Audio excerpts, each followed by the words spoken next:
This is Mason Web TV, powered by HCC. The following presentation on Mason Web TV, powered by HCC, is being brought to you by Hood Canal Communications, committed to providing quality services that exceed customer expectations in voice, video, data, and customer service, keeping our community connected since 1934. Mason County Public Health and Human Services Prevention Education Partners Substance Abuse Prevention Coalition. Mason PUD 3, connecting our community with safe, reliable, economical, and sustainable services 24/7. The Conklin team at Windermere Real Estate. When it comes to real estate, nothing compares to local knowledge. Mason County Public Utility District Number 1, Washington State's first public utility district, proudly serving the Hood Canal in Mason County since 1935. And Mason Health, united community, empowered people, exceptional health.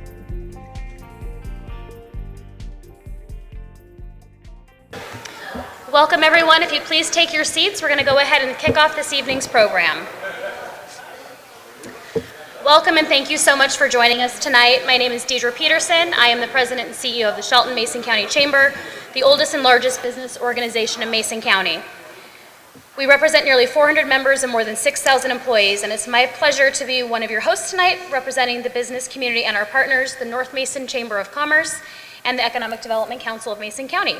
I am joined this evening by Jeff Slakey from KMAS Radio and Kevin Schutte from the Economic Development Council. Yeah, thank you, Deidre. Thank you, Kevin, as well, for being here. Thank you to each of our candidates and, of course, the willingness to come out, serve our communities.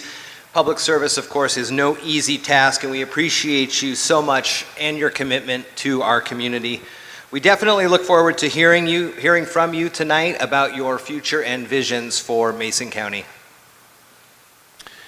Tonight's event is also being live streamed and recorded thanks to our partners at Mason Web TV, powered by Hood Canal Communications. And I'd also like to recognize members of the Chambers and EDC and their Government Affairs Committee and boards for their help putting this event together tonight. Before we get to our candidates, I invite you to stand and join me for the Pledge of Allegiance. I pledge allegiance to the flag of the United States of America and to the republic for which it stands, one nation, under God, indivisible, with liberty and justice for all. Thank you. We're pleased to bring you the candidates for State Representative and County Commissioner. Our format will include hearing an opening statement. Then both candidates for each race will be asked a question prepared by the business community. For those questions, each candidate will have 90 seconds to answer the question.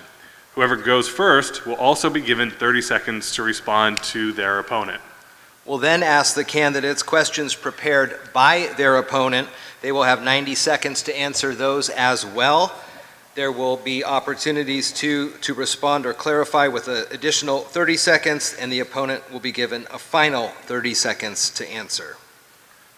And Katie from our team is here in the front row and will be signaling to the candidates when there are 30 seconds or 15 seconds remaining. 15 seconds will be your yellow card. Hold them up, Katie. Red is, there you go. 15 is your orange card. And we do have a red stop card as well. For the 2-minute response, we will give an additional 30-second warning. The time limits will be strictly adhered to ensure that we can hear from each of our candidates this evening. And with that, we will get things started. We will begin the candidates for State Representative Position 2. Travis Couture and James DeHart, please come on up to the table.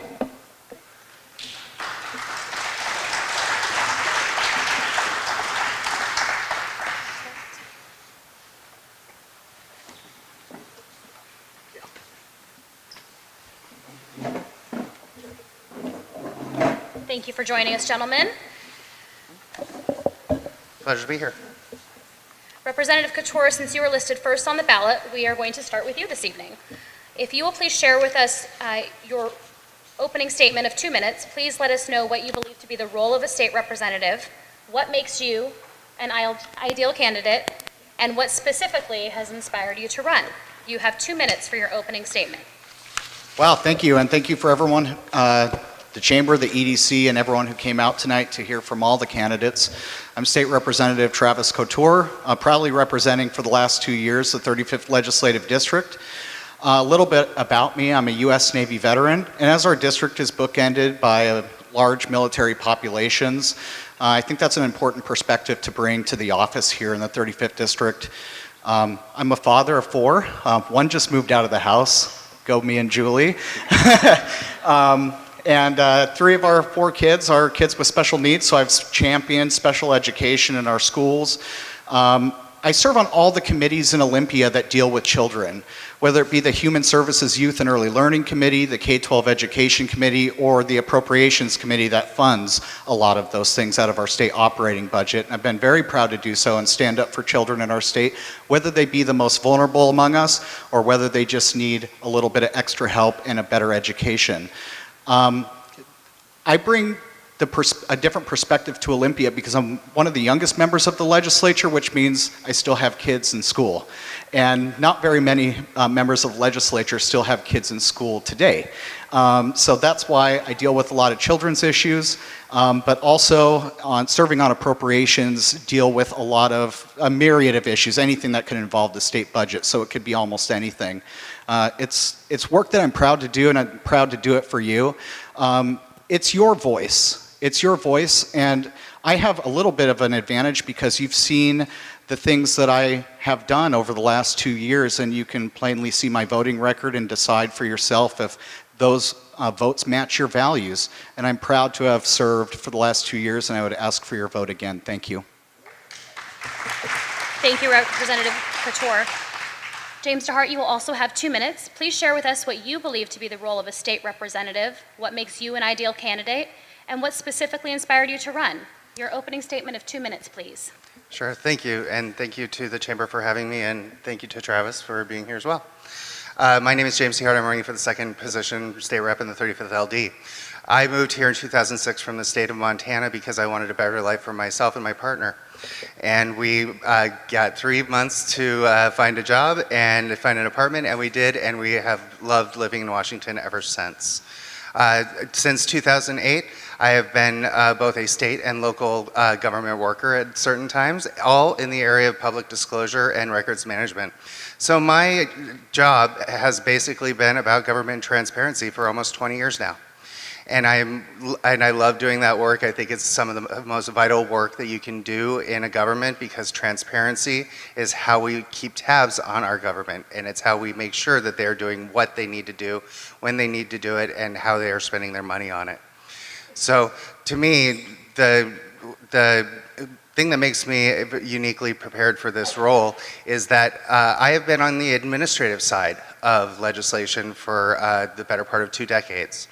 What that says to me is I know how to get things done after the legislators have actually created a bill.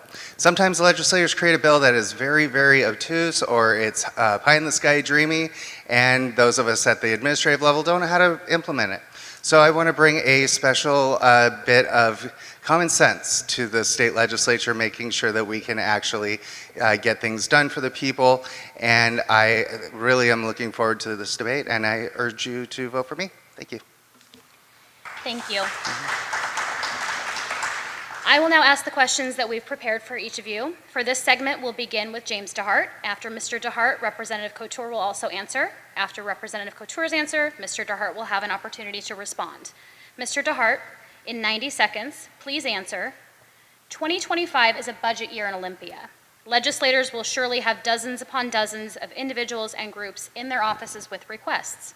What is your #1 priority for funding needs in the district?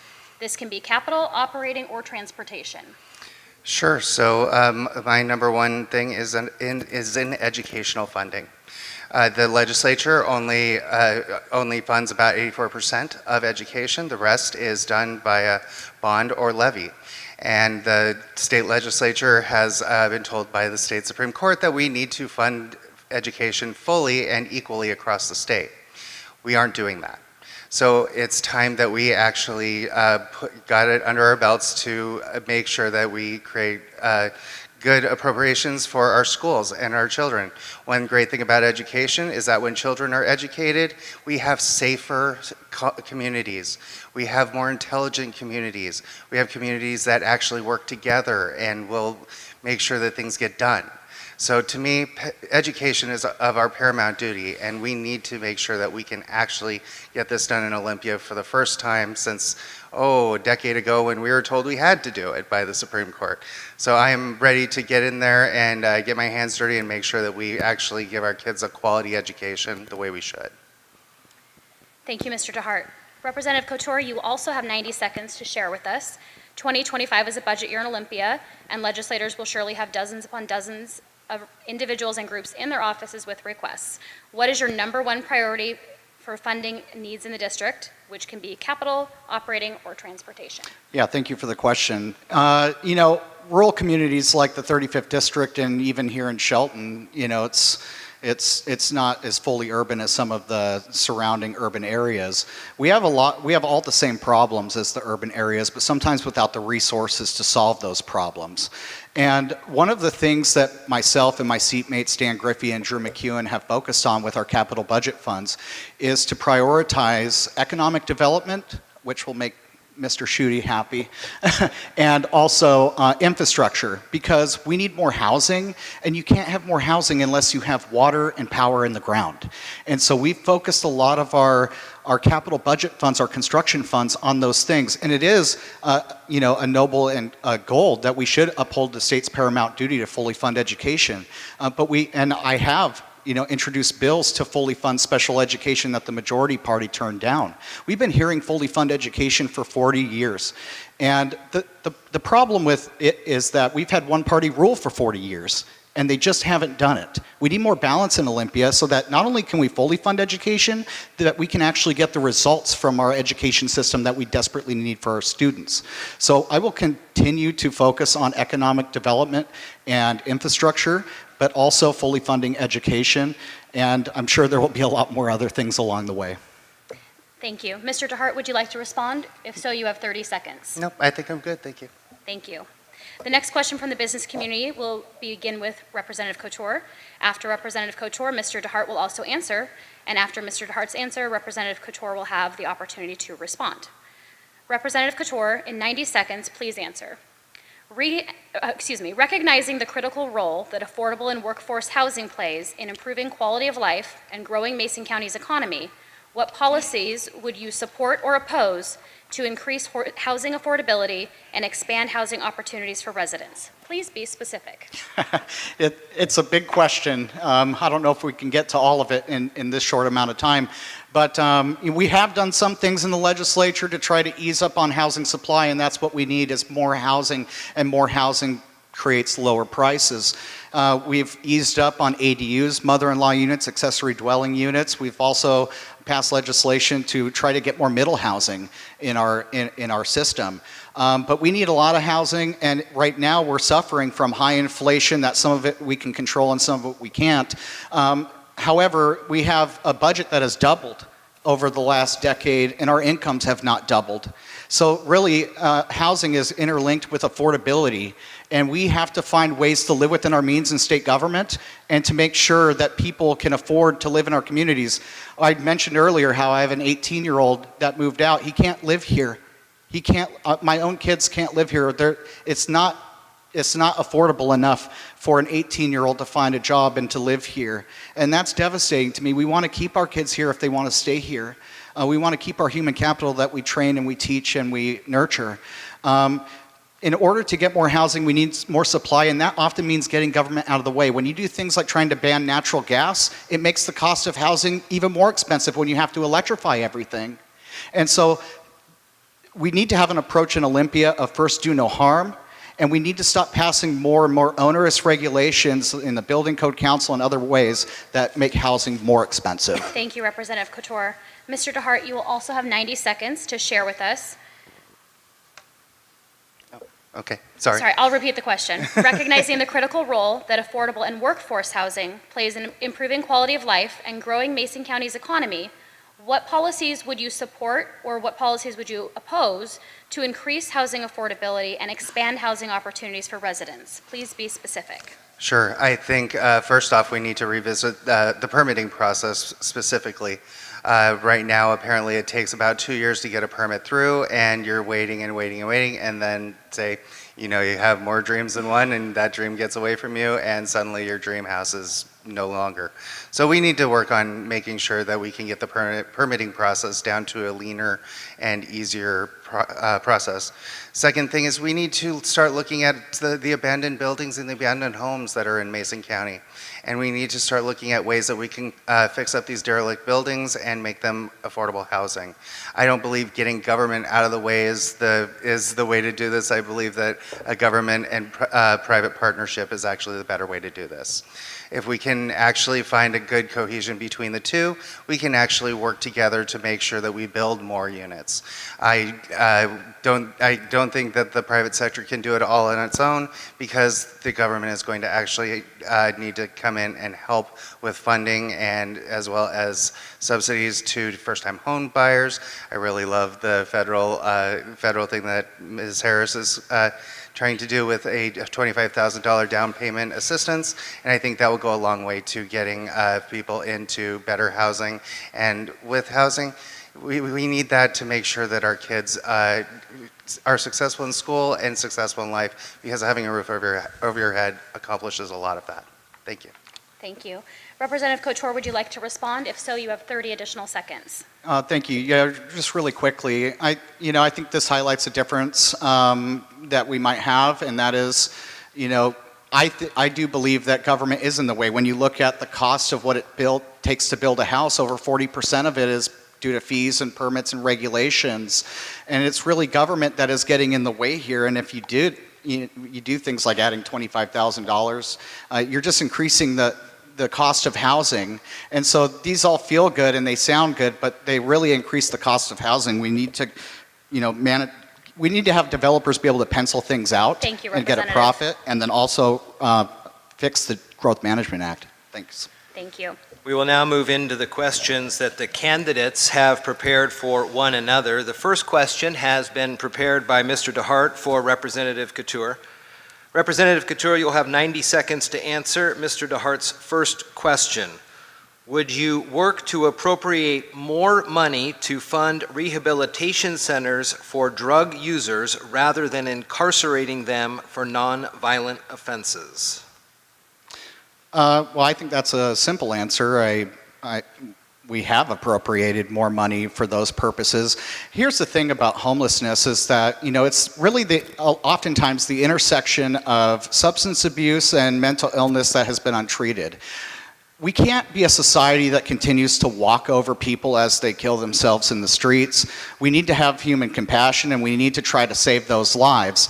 And that means that we need to have more capacity for treatment, and also workforce for treatment, which we simply don't have right now. But if you're breaking the law, then you should have to abide by the law just like the rest of us. And we can't have people living on the street as a lifestyle victimizing the rest of us, and including our health care system, our public safety system, and everything else. So you have to follow the law, and you have to be accountable to the law, but we also have to have the human compassion to help people. Mr. DeHart, you have 30 seconds to clarify or respond if you'd like. No, I'll let his answer stand. Thank you. Mr. DeHart, the first question that Representative Couture has prepared for you is this. You have stated that you are opposed to all 4 ballot initiatives. How will you address the higher costs placed on constituents by the laws these initiatives seek to fix? You have 90 seconds to answer. Sure. So for all 4 of them, I don't believe that we need to actually repeal these laws. I believe we can fix them. I believe with Initiative 2117, the Climate Commitment Act, we can control the gas tax by putting a cap on that. That's a simple fix there. I truly believe we can get it done, and we can make sure that we get those costs down. For 2109, we desperately need this funding. This is the capital gains tax, which only affects about 4,000 Washingtonians out of 8 million.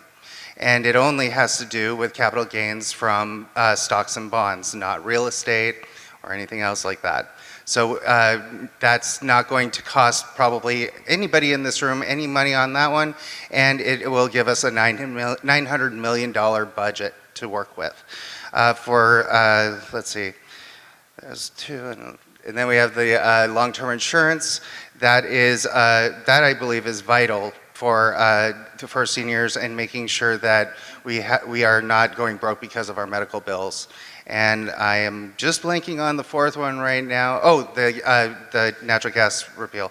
And it's actually not banning natural gas, it's finding a way to phase it out and bring in a more electrified future, because fracking does ruin our environment and it does release fossil fuels into the atmosphere. So we're not actually banning natural gas. Representative Couture, you have 30 seconds to clarify or respond if you'd like. I have nothing further to add. Representative Couture, the next question Mr. DeHart has prepared for you is this. How would you bring more revenue into the state to fund early childhood education, K through 12, and college level education if the capital gains tax is repealed? You have 90 seconds for your answer. Yeah, the capital gains tax is interesting. The Democrats, they proposed a bill in 2023 that would lower the threshold from $250,000 capital gains income to $15,000 capital gains income for a universal health care bill. And why I point that out is it highlights what the fear is around the capital gains tax, is that it will become a backdoor income tax applicable to the rest of us. And not only did they lower the threshold, but they increased the percentage from 7.5 to 8 or something like that. And so we talk about these laws that the initiatives seek to repeal, and frankly, all these laws have only been around for less than a handful of years. And it's like, what did we ever do without them before? And so the thing is funding in our state budget, as I sit on appropriation, is a reflection of our values. We fund what we value, and right now, the majority party is basically doing a little bit for everybody, but not enough for anybody, and solving absolutely zero problems, and that's why we have a crises after crises after crises in our state in multiple different areas. So we could do a lot better. We can fund all those things within existing funds, and I know this because I was a part of the appropriations leadership team that put together a Republican budget framework that funded every single one of these things without any of the money from the initiatives. Mr. DeHart, you have 30 seconds to clarify or respond. So the bill he speaks about is actually stalled or even dead in committee. So honestly, if that were to come across and I would be voting on it, I would have voted no. I don't believe in upping taxes for anybody making under $400,000 a year. I think that is a very reasonable thought. So honestly, if somebody brought it to my attention, bring it down to 15,000, I would absolutely vote no, because I know my constituents wouldn't want that either. And Representative Couture, would you like to respond to that? 30 seconds, if you do. Yeah, a little bit of inside baseball, but I can tell you that there are members of wide-ranging beliefs in both the Republican and the Democratic caucuses in Olympia, especially in the House. You have 98 members, and sometimes especially in the majority party, they're expected to toe a more radical line, even if they're moderate. So even if you elect a more moderate Democrat, so to speak, that doesn't mean that you're not going to get the policies of Lori Jenkins. The next question that Representative Couture has prepared for Mr. DeHart is, you have stated you would continue recent Democrat efforts for police reform. Specifically, in which ways would you seek to alter laws that impact law enforcement? Sure. So I truly believe that most crime is committed out of desperation, not a joyride. I believe that when people are desperate, they will steal, they will do what they need to do to get what they need. And we need to make sure that we are actually doing good work to make sure that people are, again, have the housing that they need, have food in their stomachs, have better education. Those things bring down crime. Just locking people up is not going to bring down crime. What it's going to do is it's actually going to lead to more recidivism rather than being rehabilitated. So to me, I believe that we need to have more rehabilitation services for nonviolent offenses. This is not to say that I would not lock up murderers, rapists, and et cetera, for very violent and heinous crimes. But most crime is not violent and heinous. Most crime, again, is based off of desperation. We need to have less of a desperate community and more of one that thrives. So to me, those are the ways I would absolutely start working on crime and how we deal with it. Thank you. Representative Couture, 30 seconds to clarify or respond. Yeah, I think we've ended up having in the legislature to roll back a lot of the I call them anti-police reforms. We had to restore police pursuit, which I proudly voted yes to restore police pursuit, and also had to recriminalize the possession of hard drugs as we see people dying at record rates. Over 3,000 people just last year of fentanyl on our streets. And, you know, the notion that there's no such thing as a victimless crime is false. We are #1 in the nation for retail theft, billions of dollars coming off of our shelves. And Mr. DeHart, would you like to respond to that? 30 seconds if you do. I never said any crime is victimless, so that's not what I meant there. Thank you. Thank you both for...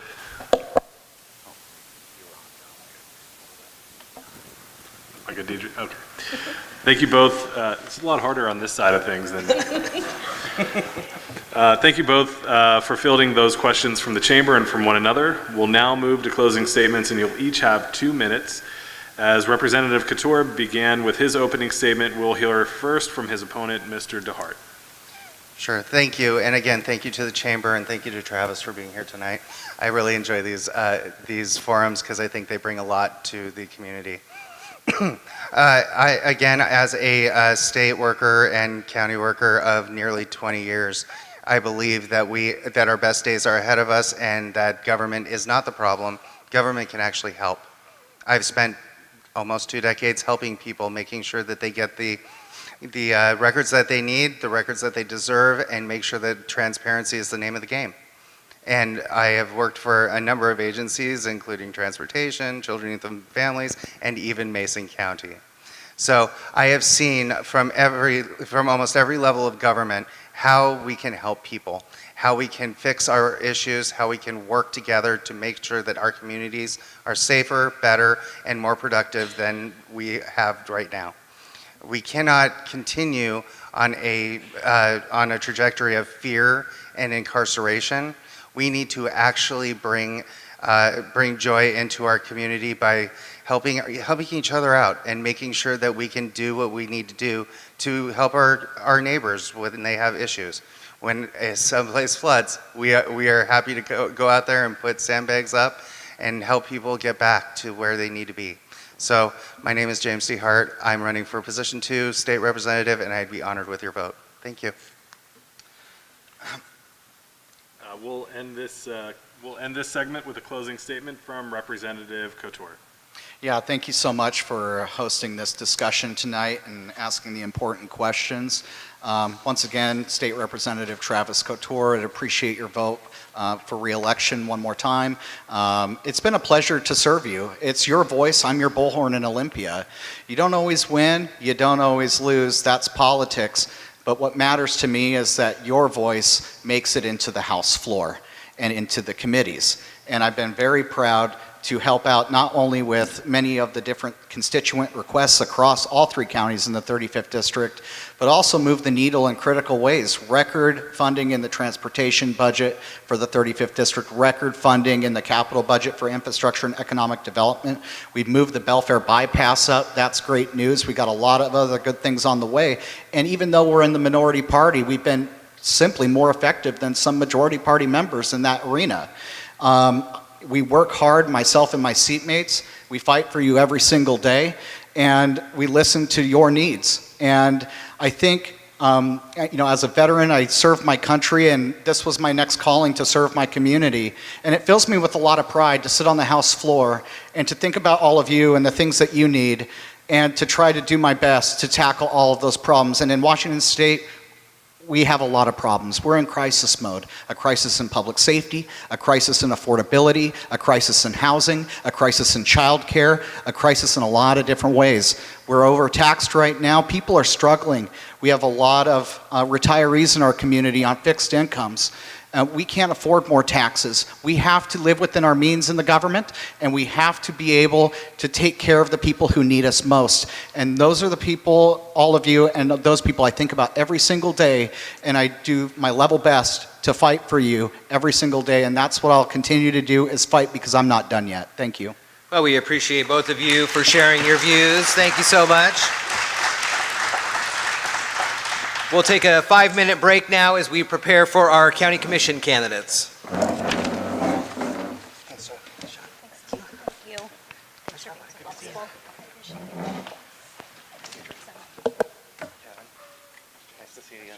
In 2024, Hood Canal Communications is celebrating 90 years of innovation and connecting generations. Join the celebration by getting Next TV by HCC with Cloud DVR. Enjoy streaming on an all HD lineup on the preferred package with Cloud DVR. And for a limited time, get $90 off your first 6 months. Some restrictions may apply. For details, visit hcc.net or call 360-898-2481.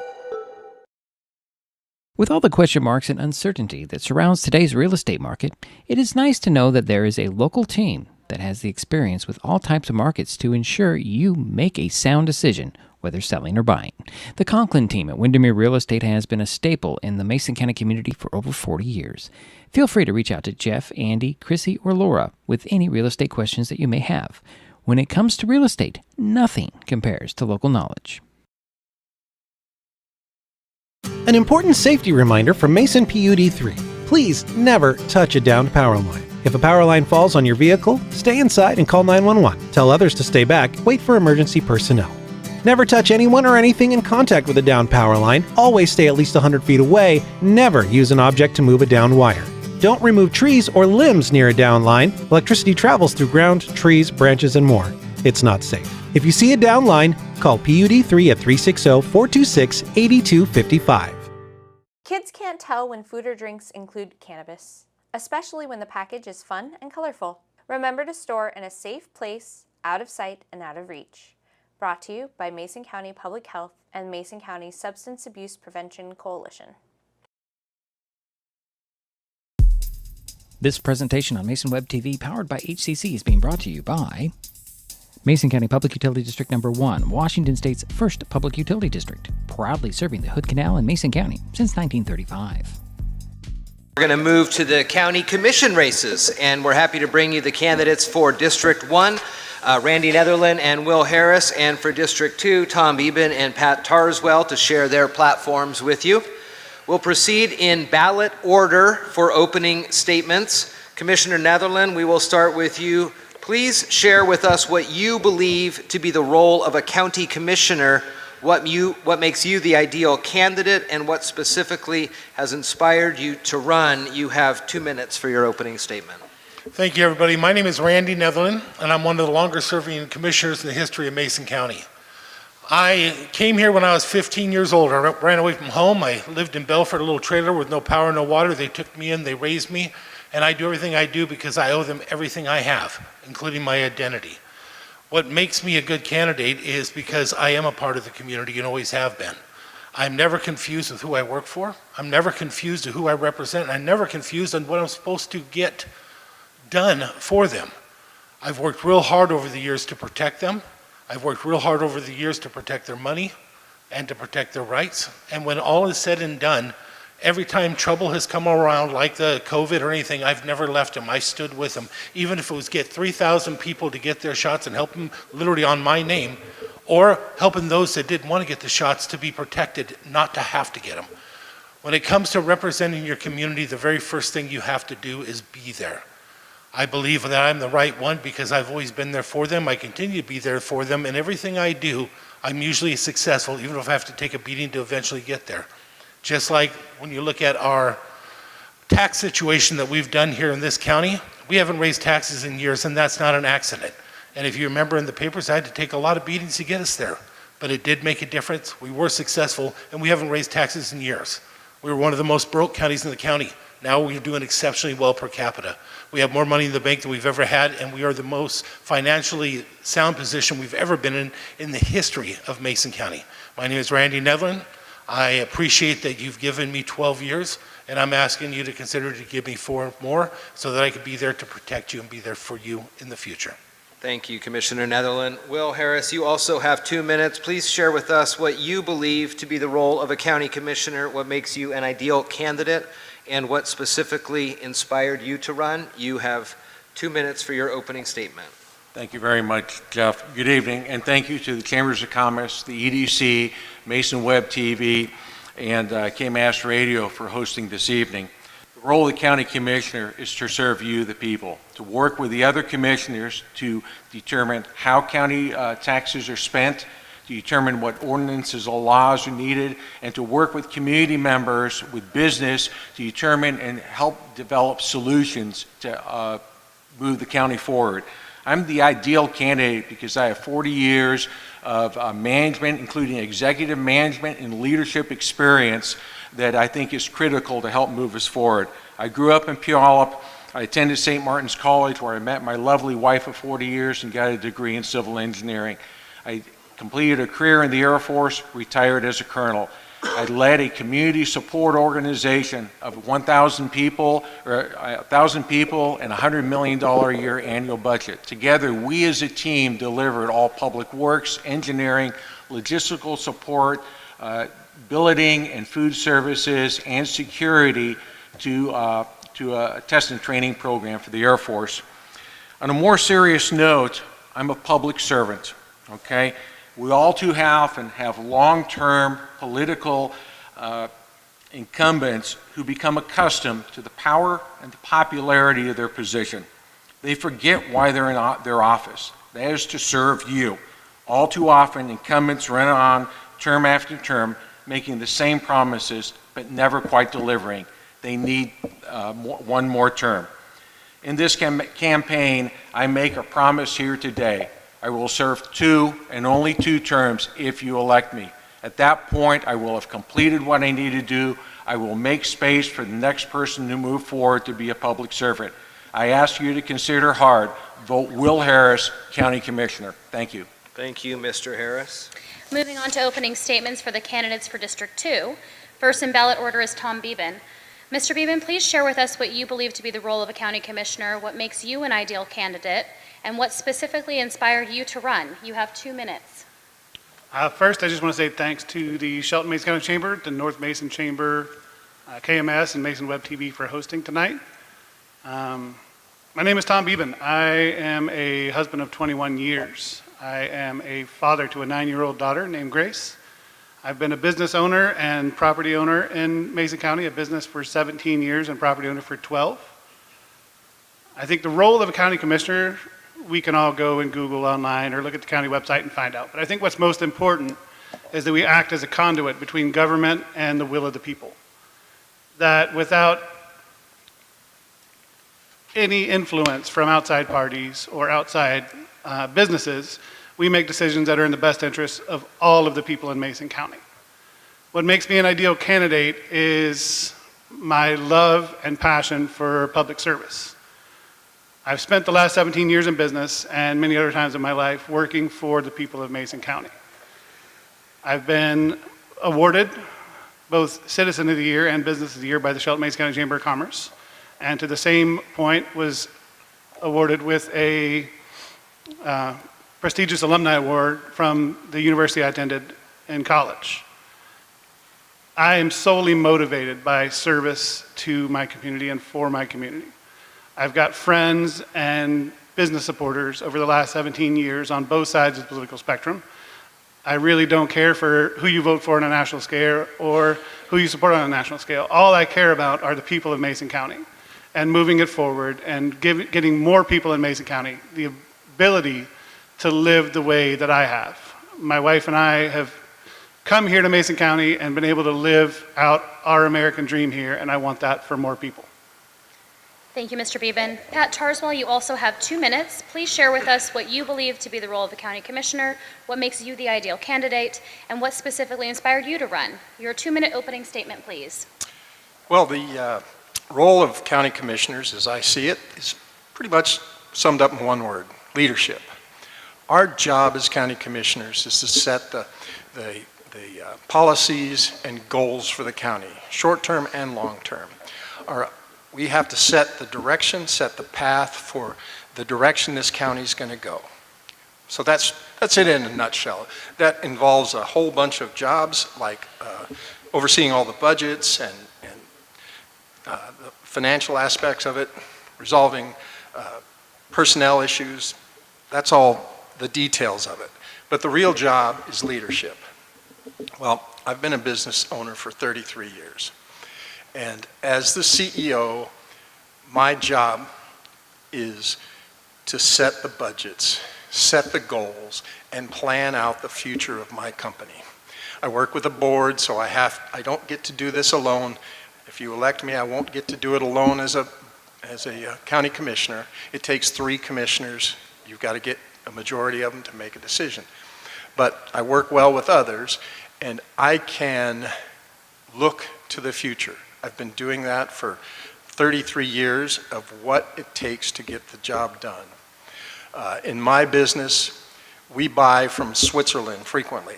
They take 25 weeks to deliver.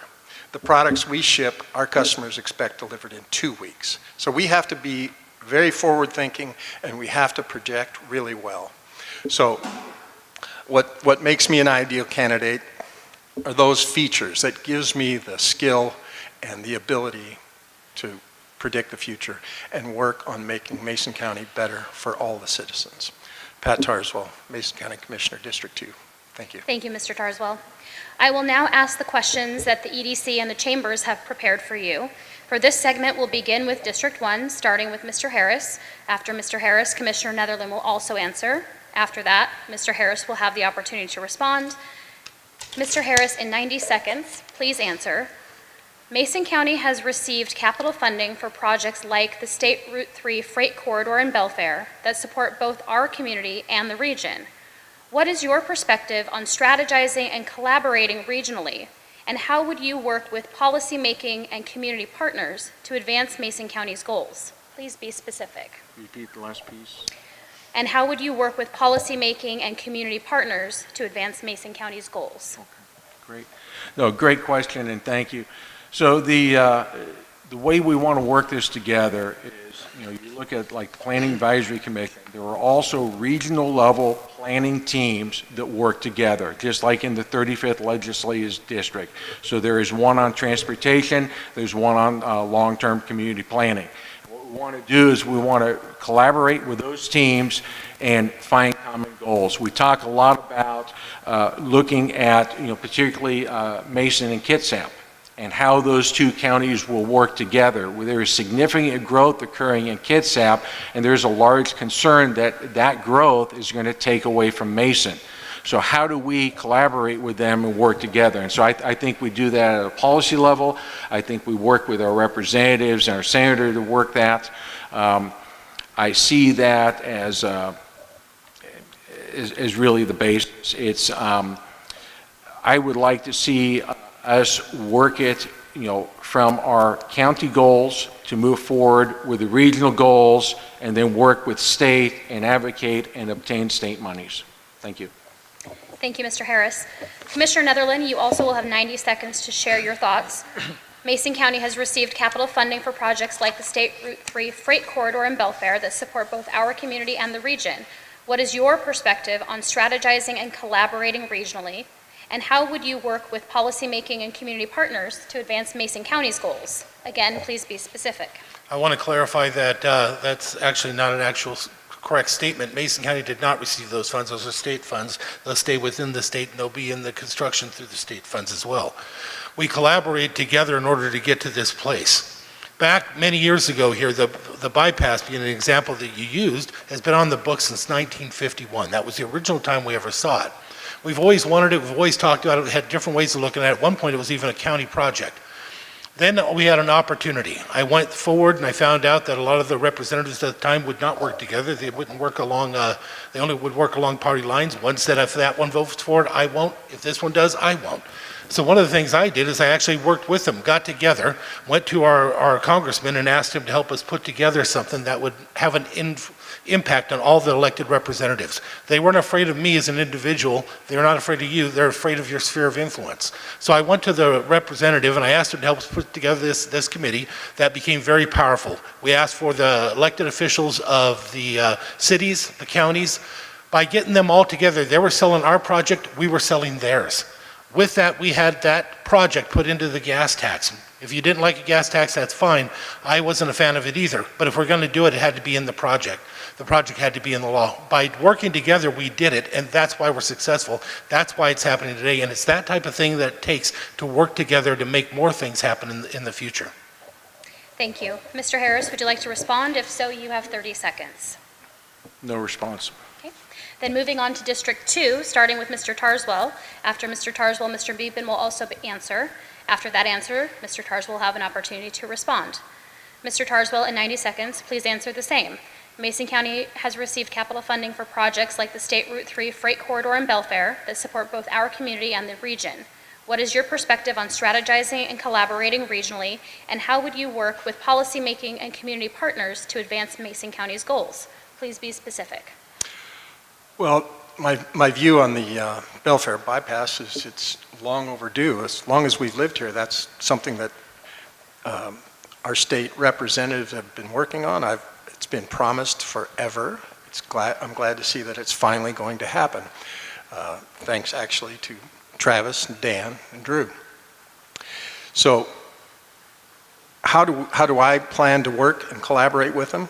Well, I've helped with a number of state representatives and getting elected. So I have a very good relationship with them, and I will have no problem working with them.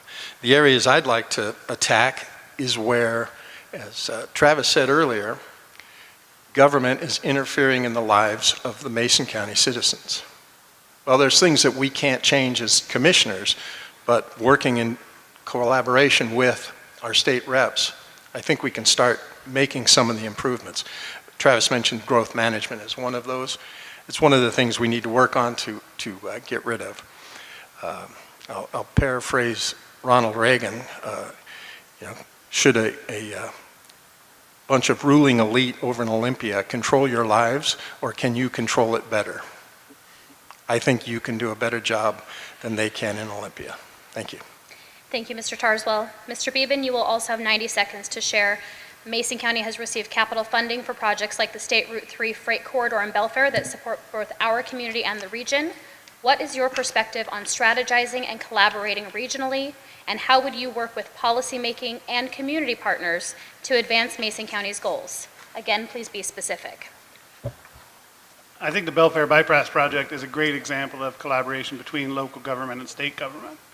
I think the work that our commission did with the state representatives and with our local senator were brilliant. I think long-term collaboration is the most important aspect of government. Having a county commission that works hand in hand with our state legislators and our state senator. Drew was a partner of mine for well over a decade. We still have a very strong relationship and are good friends.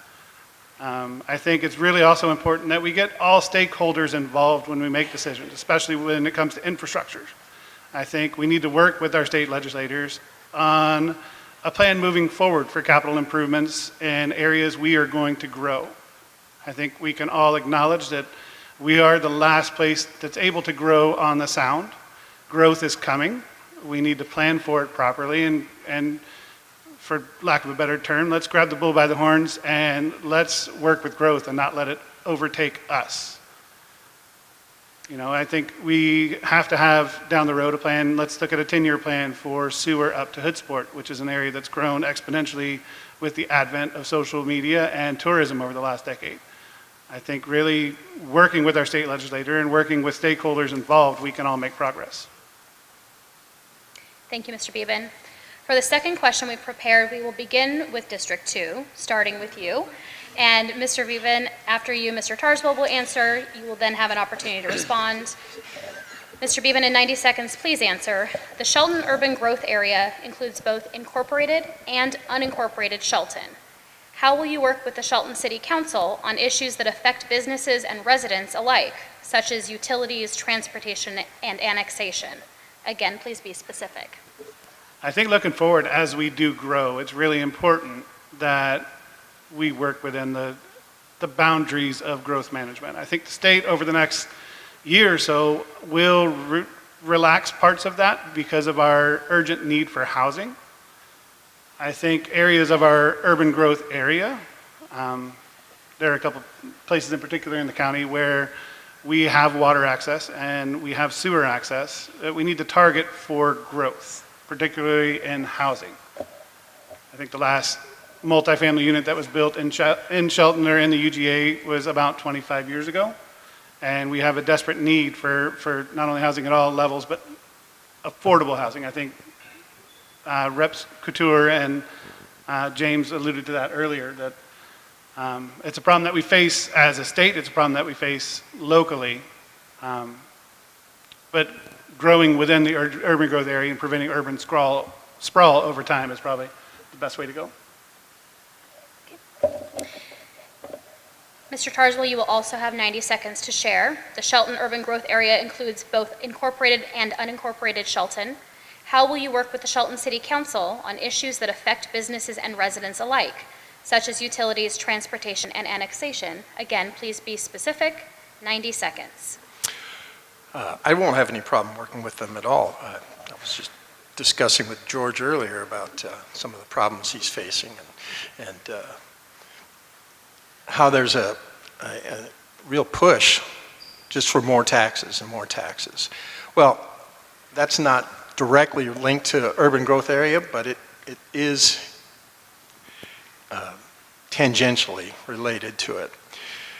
When we restrict with urban growth, growth management and urban growth areas, we have to cause the prices of homes to increase, decreasing affordability. So we have to work with all levels of government, the state and the city, to fight against the Growth Management Act and get that back under control so that our cities can grow properly, so that they're not restricted in what they do, and the rest of the citizens are free to live their lives and make their decisions as they feel necessary. So that'll do. Thank you.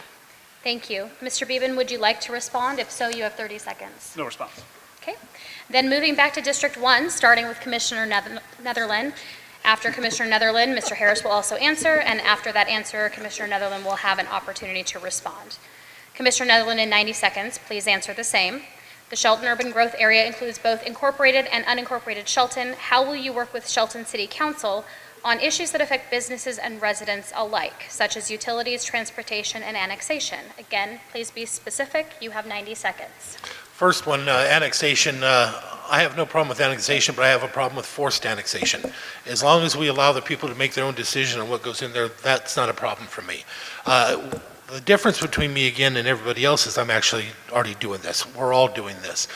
We at the commission have already been investing dollars, many dollars, $180,000 for 10 years now when it comes to the sewer. We just invested more money because when they had a shortage in their budget, we got a hold of invested more money from the 09 funds to help them with their water system and the stuff that they needed with that. We also have in our road fund a little over $1 million that we put aside for the Gateway project coming into Shelton. Although we are sometimes at odds with each other, because you got to remember, we need our dollars, our tax dollars, in order to pay for our law enforcement and everything else. Shelton gets to keep their tax dollars because they're a city. But with that, we definitely need to work together, and we have. Those urban growth areas are important to us. We are allowed to collect the taxes for outside of the city's urban growth areas, so we would like to see businesses and things grow there. But with that being said, again, we've been doing this already for years. This is not something we're thinking of. This is something we already do.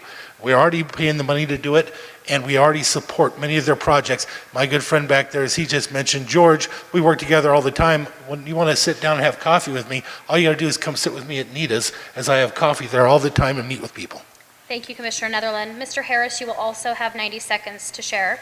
The Shelton Urban Growth Area includes both incorporated and unincorporated Shelton. How will you work with the Shelton City Council on issues that affect businesses and residents alike, such as utilities, transportation, and annexation? Please be specific. Thank you. You know, it's always a challenge as someone not sitting in the office compared to someone sitting in the office. You know, with 12 years of experience, it's a little tough to, if you will, compete to what you've already done. But that is what I'm already doing. I'm working right now through the Planning Advisory Commission in collaboration with the comprehensive plan, looking forward, not backwards.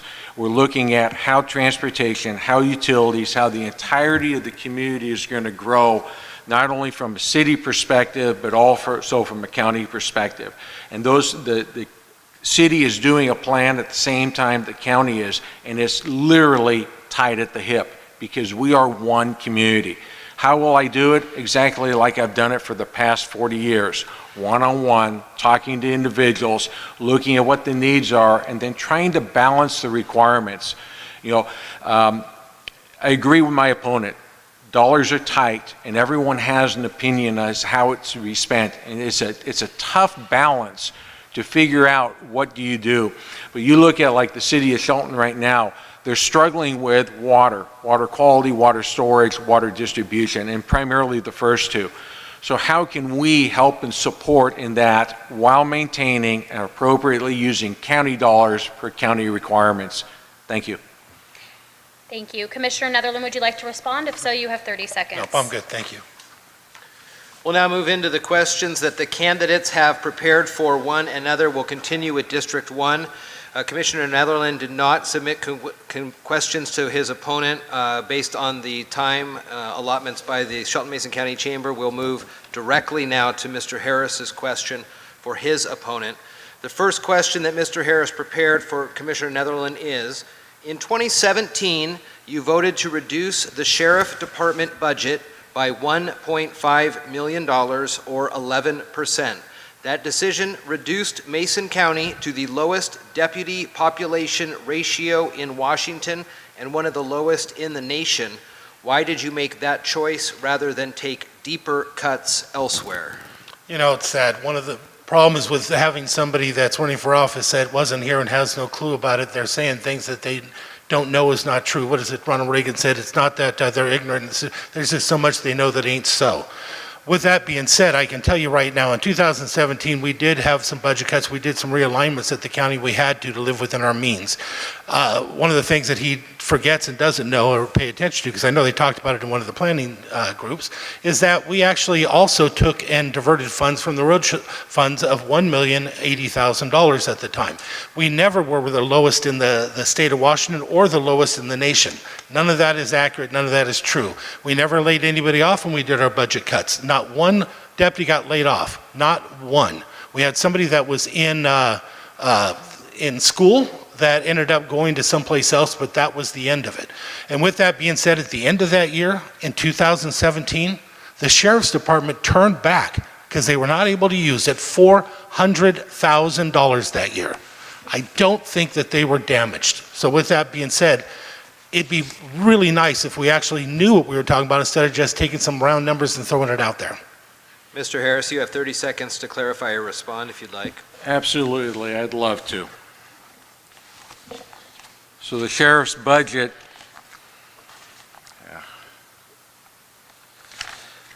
sheriff's budget decreased from 13.8 to $12.3 million. No questions asked. You go to policescorecard.org, you talk to our sheriff, the ratio of law enforcement to population went down. The total budget went down. Our arrests got cut in half. Commissioner Netherland, would you like to respond again? You have 30 seconds as well. Yeah, again, no layoffs. None of that is accurate. And you're not taking into account the money that we moved from the diversion of our road fund into it. So with that being said, it's easy to throw things around, but the reality is we didn't lay off one single deputy. Currently, we have 53 commissioned deputies, 27 corrections officers. And I can tell you right now, even though you hear there's one or two, that's how many we actually have on the budget, and we have our positions filled in the deputies' positions. We're still working on things with the corrections, and hopefully with the new union contract, we're going to be able to steal from all the other counties. Thank you. The second question Mr. Harris prepared for Commissioner Netherland is, in April 2024, you proposed the unconstitutional deportation of the homeless. In the past 6 months, there has been no action to work with others to develop a legal solution. What is your plan, and when will you lead an effort to legally address homelessness in Mason County? Again, I wish we were talking about the same thing here. We never had a plan to move homelessness out. That was never the plan. It was a plan on crime. Currently, we're looking at a situation where they're going to be changing the ability to publicly defend the people that we charge. If they do this and bring it down to 46 credits, one murder case is 8 credits, we lose the ability to defend these people, and if you don't defend them, you're not allowed to prosecute them. With that, what I looked at doing was shifting to allow for things to move from felony into misdemeanor, of which we get 180 credits. Completely different. And with that, if you do it, we can set up the structure, whereas, you know, going through felonies, they may go through all this stuff and get 3 days or 5 days. We can structure it how we want, but what it comes down to, it'd be simplistic. You can be fined up to $1,000, you can be given up to so much time in jail, or you can go into a rehab program, or if the prosecuting attorney thinks so and thinks it's appropriate, they could let them go for a deferred prosecution, and if they stay clean for 6 months, it goes away. This is actually nothing new. How it gets presented changes the people's reaction to it, and currently now they're starting to do some of this stuff in Seattle. Why we would think it's so hard to pull off here, if you try to go to Walmart and you steal something from Walmart, what is the first thing they do? They don't arrest you, they tell you, go away, don't come back and we won't prosecute. It's nothing out of the ordinary. Mr. Harris, you have 30 seconds to clarify or respond. Absolutely. First, the question was not answered. Okay? Bottom line is the proposal was to take our homeless and ship them out. It was targeted at a specific vulnerable population. Number two is the commitment was I'm going to work with people, with the sheriff, with prosecuting attorney, and with our judges. None of that has happened. It's been 6 months. We now have the ACLU who has written us a letter to Commissioner Netherland, to his councilmate on the city council, and bottom line is we are at risk of another lawsuit as a result of this. And Commissioner, would you like to respond one final time? Yeah, absolutely. It doesn't even make any sense at all. And the fact that the ACLU didn't like it, I'll take that as a badge of honor. I'm sorry. I don't see that as an issue. When it comes down to doing things like this, it's as simple as this. If you don't change something, nothing will change. If you do nothing and you allow these people to steal, to fight, to have sex in the street and not hold them accountable, then nothing will change. It's as simple as that. I want something to happen, and we are working. As I said, in Seattle, they're already starting to put some of these things into effect. It's not rocket science. Thank you, Mr. Commissioner. Now we'll move over to District 2, the questions that the candidates have prepared for one another. The first question has been prepared for Mr. Beeben for Mr. Tarswell. Mr. Tarswell, you'll have 90 seconds to answer. Mr. Beeben's first question is, you've mentioned that you will cut spending in Mason County. Can you tell us where specifically you'll make those cuts? I don't know that I can put specific spending cuts. I actually talk about saving money. So there are things that we do, for example, with roads. We could save a significant amount of money if we would maintain our roads better, meaning we do chip sealing earlier. So the roads, water is the enemy of roads. Water gets under there, it undermines the roadbed, and the roads become useless. One of the biggest complaints I hear when I'm out talking to voters is the roads suck. So I think we can do things to improve that. Roads last a lot longer if you take care of them in advance. It costs less to do chip sealing, trimming back the trees, trimming back the weeds and things that grow on the side. We can do all of that with the labor that we've got without adding additional labor, and we can make our roads last significantly longer. That's a cost savings. It's not cutting spending, but it does save us money, and it allows us to have better roads. Mr. Beeben, you have 30 seconds to clarify or respond.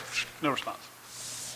Mr. Beeben, the first question Mr. Tarswell has prepared for you is this. In your ad, you say you will provide a, quote, comprehensive solution to treat mental illness and drug abuse. How do you propose to do that? I think the best idea we're learning from around the country is, one, that this is not a problem that we face solely as a county. This is the problem that we see around the nation, around the world, really. What I propose is that we take the necessary steps and spend the necessary money, whether that be with help from our state reps and Travis and Dan, to travel the country. Let's identify local governments and municipalities like ours that are having success with programs related to these issues. Let's adopt what parts of those programs work for our population and our county and start taking steps forward. We've spent the last decade or more complaining about the problem and not addressing the issue. As a business owner downtown, I've seen a drastic change over 17 years. When we opened our business in 2007, I really feel like there were 5 or 6 homeless people in town, and they were relatively predictable. We knew them by name, we knew where they'd be, they'd come into our business. Today, we see 4 or 5 new every day. We see the effects of mental health and the lack of mental health treatment available to people all around us. A comprehensive plan is really to identify what works around us. We can't think that because this problem is unique to us that we can solve it by ourselves. Let's work with people around us. Let's get all the stakeholders that see parts of the problem, from treatment to counseling, all involved at the same table, and let's work together. Mr. Tarswell, you have 30 seconds to clarify or respond if you'd like. No comment. The next question that Mr. Beeben has prepared for Mr. Tarswell is, how will your perception of partisan politics and your loyalty to your party affect your decision-making as county commissioner? I am a Republican. I believe in Republican principles, but that goes towards my philosophy towards government. I want to empower the people. I want to get government out of the way. I want less government. I want less control over your lives. So from that perspective, that's how it will impact my decisions. It's how it impacts your lives.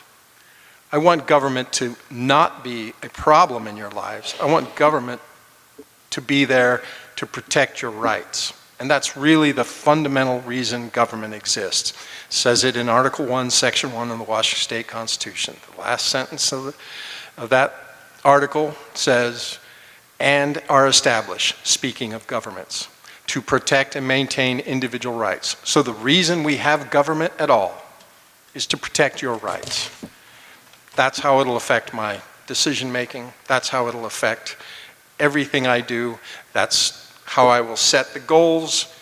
Everything will be about making the citizens' lives better, or at least setting them free to make their own lives better. Don't rely on the government. Have the freedom and the opportunity to do it for yourselves. Thank you. Mr. Beeben, you have 30 seconds to clarify or respond if you wish. No response. Mr. Beeben, the next question Mr. Tarswell has prepared for you is this. Tourism dollars are more vulnerable to downturns in the economy. How would you address the budget shortfalls during economic slumps and reduced tourism revenue? You have 90 seconds for your answer. And that really all depends on what kind of downturn in the economy we see. I mean, we saw a nationwide drastic downturn in the economy due to COVID. But what boomed more in Mason County than tourism during COVID? I think tourism, much like food and beverage, is an industry where people are going to seek entertainment. People are going to seek a meal out. People generally want to be and feel taken care of. I think what we have to offer in Mason County, and our natural beauty, and world-class racing, and world-class scuba diving, and the Vance Creek Rail Riders, are irreplaceable and immeasurable to places around us. There's no reason in an economic slump that people would simply stop coming to Mason County. We proved that through COVID. We proved that in 2007 when I moved here in the middle of an economic downturn. What we have to offer here is truly unique and incredible, and I don't think there's anything that's going to stop people from coming here. All we need to do is embrace them, take their sales tax dollars, and use it to fund our future. Mr. Tarswell, you have 30 seconds to clarify or respond if you'd like. The only clarification I would have is that during COVID, our tourism dollars were drastically impacted. I mean, yes, it still existed, but how many people tried to go to a restaurant and found it closed? I mean, it was pretty devastating to a lot of businesses. So that's the only clarification. Thank you. Mr. Beeben, you have a chance to respond once again for 30 seconds. I'd say as an owner of a restaurant through that time, it was absolutely difficult, but we were allowed to operate using takeout, and a majority of the tourism dollars that were spent in Mason County were spent on vacation rentals and Airbnbs. Great. Well, thank you, gentlemen, for fielding those questions from the business community and from one another. It's now time for our closing statements, and you'll each be given 2 minutes. For District 1, as Commissioner Netherland began with his opening statement, we'll hear from Will Harris first. Mr. Harris. Great. Thank you, and thank you for everyone in attendance here tonight and watching live, and anyone that will watch the recording. Again, I'm Will Harris. I'm running to be your county commissioner. My commitment to you is to be a public servant, not a politician. As I stated in the beginning, my promise to you is 2 terms max, if that is your choice. And in that, I will work hard in a teaming manner to get the job done. We heard a lot of things tonight with regards to what happened with the sheriff's budget. I still think it's incomplete. We hear about the homelessness and the badge of honor from an ACLU letter. Our city or county attorney used the same words. It is illegal and it violates the rights of people.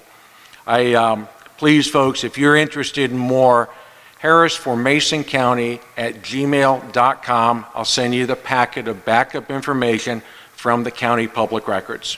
It's out there. I'll let you make your own judgment. I have literally dedicated my life to the service of this country, and that includes Mason County and this state. I look forward to moving on in a different concept of service as a local county commissioner. I know I can do the job because, very frankly, I've done the job, okay? It's done as a team effort. It's not about I, it's about we, and we should never forget that. This is going to be a challenge, and just remember that what do you want? A long-term politician that talks about what we can do, or someone that actually is going to serve you and get things done? Thank you very much. God bless Mason County, Washington State, and may God bless the United States of America. Thank you. Vote Will Harris. And now the closing statement from Commissioner Netherland. Yeah, it's funny. We keep talking about some of the same stuff. My name is Randy Netherland. I am the Mason County Commissioner, and I am the very successful Mason County Commissioner. You show me any other county in the state where they haven't raised your taxes in years. Even with the evaluations, your property go up, you still get the same pie. In 2017, you paid $1.31 per thousand. This year, you pay 72 cents per thousand. We've protected your rights. We've done it. And the funny thing about being in this particular position, this is not a position of opinion. This isn't a position of experience. You work with the unions. You work with the risk pool. You work with everybody. The more knowledge you pick up over the years, the better you are at this job. It's funny. We were talking about what he's telling me what I wrote and what I really meant. It reminds me of an argument I'll have with my wife. Honey, I know what you meant. Well, that's not what I said. This is what I did. But I know what you meant. I'm telling you, it's in the writing itself. Read what I wrote, you'll know what I actually did, not what somebody tells you. It's all about this. It's as simple as this. If you break the law, you either do the time, pay the fine, go to rehab, or if you're lucky enough and you can stay clean, you can make the choice maybe to leave. It's up to you. It's not being forced, and it's not something that's coming down on anybody. I want to remind everybody, the sheriff's budget, when we did the budget and we had to do the cuts, it's because the sheriff busted his budget by $3.2 million over a 2-year period. Again, if you were here, you might know all that. This is all important things to remember when you're making decisions. But right now, I can tell you, even when we made the cuts, the sheriff's budget when I came in was $9.7 million this year. It was $17.8 million, and it's going up next year. I think we did pretty well of taking care of our sheriff's department. I don't know any other state that, or any other county that's doing it. As I can tell you, Grays Harbor, 10,000 more people than us, 12.5 for their budget. That's a big difference. We've done exceptionally well. I'm proud of Mason County, and I hope you'll consider me and vote for me to re-elect me so that I can go back in there, protect you, and stay with you and work for you again. Thank you, gentlemen. Concluding with District 2, since Tom Beeben began with his opening statement, we will hear first from Pat Tarswell. Mr. Tarswell, you have 2 minutes. Well, thank you all for being here. Thank you, EDC, Kevin. Thank you, Deidre. Thanks for having us. Thanks for broadcasting. Tell you a little bit about myself. Been married 47 years, have 3 kids, 5 grandkids, and been a business owner for 33 years. My business is a machine shop. I'm just a common sense kind of guy. I'm not a politician. Haven't done this before, but I do understand how to solve problems. I'm an innovator. I have 5 patents, and I come up with solutions to problems, and I've been doing that for actually 40 years. I think I can take those skills and apply them to some of the problems that Mason County faces. I think outside the box all the time. That's what I do on a daily basis. I taught the Constitution for 2 years. I'm passionate about American history. And I think this country is drifting away from some of the things that made this nation great. We keep sliding down a path where we want government to do more and more for us, and I think we want government to do less and less to us. And that is really a problem. And I see that when I go door to door talking to the citizens of this county. They are fed up with what is going on and what is being done to them without any choice, without any say in the matter. Well, I want to give them a voice. I want to represent them, and I want to start getting back to following the basic tenets of this country. Again, Pat Tarswell, running for Mason County Commissioner, District 2. I'd appreciate your vote. Thank you. Thank you. And tonight's final closing statement will be from Mr. Beeben. You have 2 minutes. As I sit here tonight, I think I'm overwhelmed just by a feeling of being grateful. My wife and I came here in 2006 and opened up a hole-in-the-wall barbecue joint behind Domino's Pizza in 2007. The way this community and county have embraced us over the last 17 years has been absolutely remarkable. I mentioned earlier that it's truly been the American dream. The fact that I'm sitting here tonight and not in a homeless shelter somewhere after running a restaurant through a pandemic that closed our doors, and then suffered a fire that closed our doors again for 9 months, I think says a lot about this community and the way that it supported us.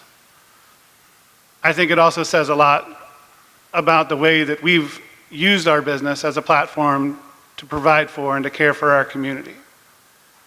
I am eternally grateful for the opportunity to sit here tonight.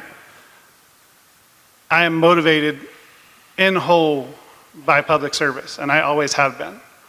All I want is for a better and brighter version of Mason County for my 9-year-old daughter and for your kids and grandkids. I think that more people can live the American dream here, and I'm optimistic about their chances. Thank you all for being here tonight. Thank you for supporting me. My name is Tom Beeben. I'm a candidate for County Commissioner in District 2. I would love your vote on November 5th. Thank you, candidates. Yeah, thank you for sharing your views and your platform with us.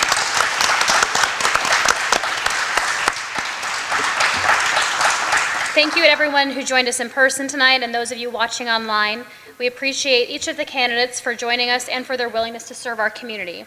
Before we close the program, I also wish to thank the Economic Development Council of Mason County, the North Mason Chamber for their partnership, our government affairs committees, particularly the leadership of Lisa Perry, my co-host Jeff Slakey of KMAS, and Mason Web TV powered by HCC for live streaming tonight's event.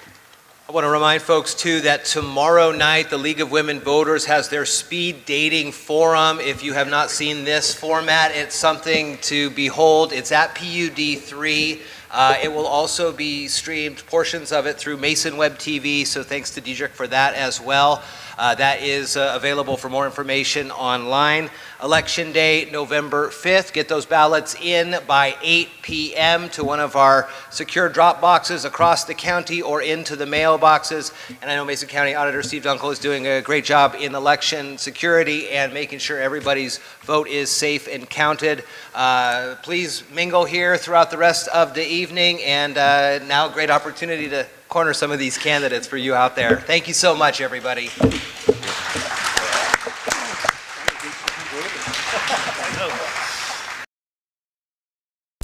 The preceding presentation on Mason Web TV, powered by HCC, has been brought to you by Hood Canal Communications, committed to providing quality services that exceed customer expectations in voice, video, data, and customer service, keeping our community connected since 1934.